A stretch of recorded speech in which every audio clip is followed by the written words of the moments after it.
the Mirror Maze, deep in the Appalachian Hills, where the trees grew so closely that sunlight barely touched the ground. There was a carnival that came once a year.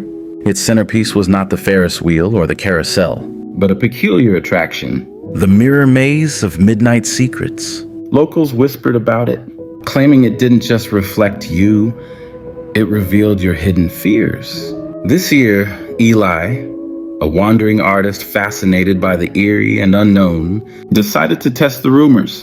A man skeptical of ghost stories but haunted by shadows in his own mind.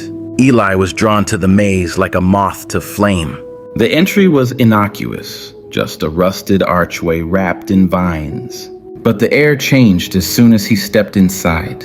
The first few mirrors reflected him as expected, though the angles were unsettling. In one, his arms were too long. In another, his eyes blinked a fraction too slowly, giving his reflection a sinister sentience.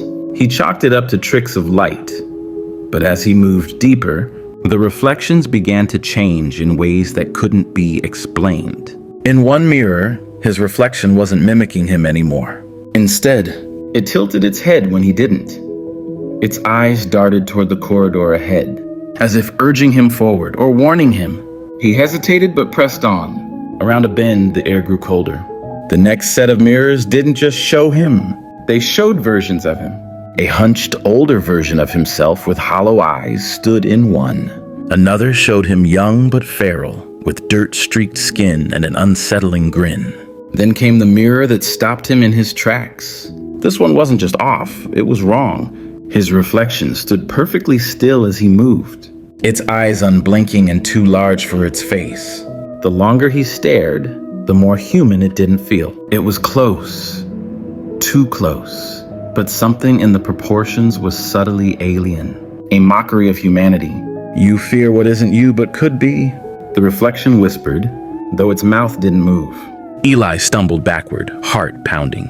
He turned to leave, but the corridor twisted unnaturally. Mirrors lined every wall now, showing him fragments of himself that didn't align. A hand here, an eye there, all disconnected and out of sync. Don't you want to know the truth? A chorus of voices asked. The uncanny reflections began to step out of their mirrors, their jerky movements like poorly programmed puppets. Their faces shifted as they advanced, his own face melting into strangers. Smiles stretching too wide, eyes glinting with a cruel awareness. Panicked, Eli bolted, and his breath echoing in the narrow hallways. The reflections followed, their laughter a cacophony of distorted tones. At last, he saw the exit ahead, a glowing archway promising safety. But as he reached it, a final mirror loomed before him, impossibly tall and dark. In this one, he wasn't reflected at all. Instead, the mirror showed a featureless silhouette, black as pitch, staring back at him. Your true fear isn't us, it rasped. It's the void within. Eli screamed as the silhouette lunged forward, pulling him into the glass. The maze fell silent. When the carnival left town the next morning, the Mirror Maze was gone. Locals who visited swore they heard faint whispers in the woods. And sometimes, if the light hit the trees just right, they saw their reflections watching them from the shadows. Eyes too large, smiles too wide. Eli was never seen again, but sometimes, late at night, hikers would find shards of glass in the forest, and in their fractured surfaces, they'd see not themselves, but something else staring back. Something almost human.